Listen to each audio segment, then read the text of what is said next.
Economic and Financial Crimes Commission arrested a former governor of Delta State, Okowa, over the alleged diversion of 1.33 trillion naira derivation fund. The sum amounted to a 13% derivation fund from the Federation account between 2015 and 2023.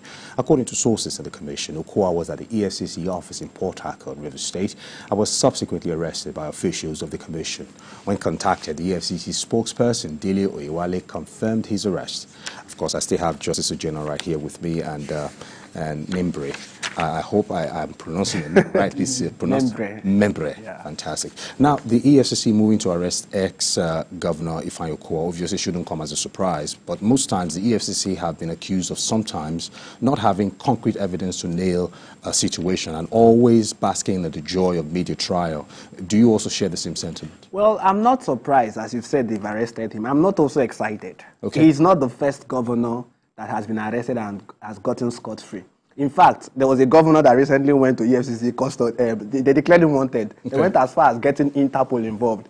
And he visited them in their premises and they let him go, only to come back and, you know. So most of these things, since the establishment of EFCC, from 2003, 2004, down till date, how many politically exposed persons have they been able to send to jail?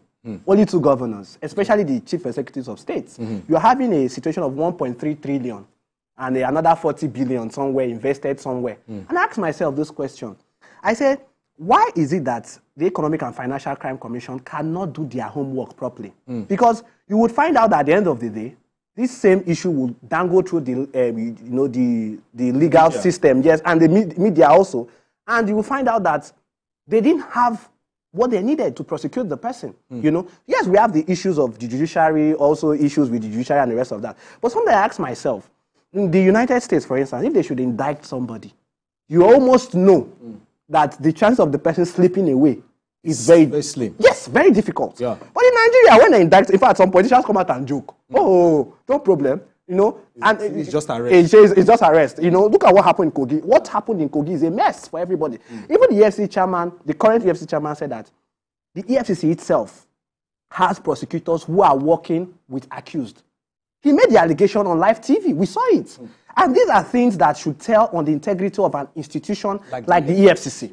You know, and to me, the EFCC is not living up to expectation. It is just there to go after people. Because when you want to set an example in a society, it's not the little people you catch. It's the big people you go after. Big shot. Why are people scared of the FBI? Because they don't only go after small fishes, but go after big. And they don't play. You know, but what we have here with the EFCC is that when they get somebody, media trial for a long time, oh yeah, this and that, and at the end of the day, either one technicality or the other. And before, I want to even point out the fact that even the issue, this same Delta State, James Ibori, and this is where I have the judiciary to blame. You know, James Ibori escaped justice. He fled. But people forget that what Scotland Yard used to prosecute him was the evidence gathered in Nigeria. But James Ibori would have, if he had not escaped, would have likely slipped through technicalities, one thing or the other, and he would, you know, get... Now, I have to bring my friend, the legal practitioner, into this. Obviously, from everything he has said, you can tell the technicalities also is slipping around the legal system. So I want to put this to you quickly. Now, some governors in the past have been to prison. Some were pardoned. Are we looking at another similar scenario in this case? Do you think this particular case will move differently? Okay, for me, I don't know whether he will be that lucky to get a presidential pardon. We must also remember that he was the vice presidential candidate of the opposing party. So that it might also be said that, okay, maybe there is political witch hunt, so that there is no political capital for him to use to try to get anywhere close to high office again. So that may just be a conjecture.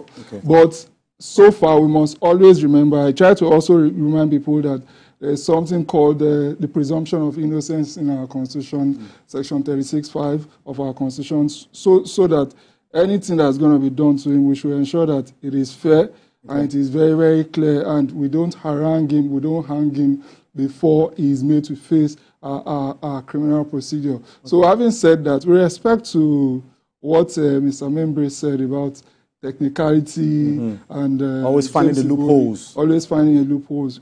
We can't also always just drop that at the doormat of the judiciary. Right. We must remember that it is very, very possible that what was used to prosecute him in the UK was different from what was used to prosecute him here. The fact that evidence are the same does not necessarily mean that whatever happened in that case has to happen here. They're the law. No. Lawyering too, to a large extent, lawyering too is there. So as much as possible, what I will advise the EFCC to do is to always ensure that they do investigation before prosecution. Okay. You can't just keep grabbing people and be expecting they have to do their homework.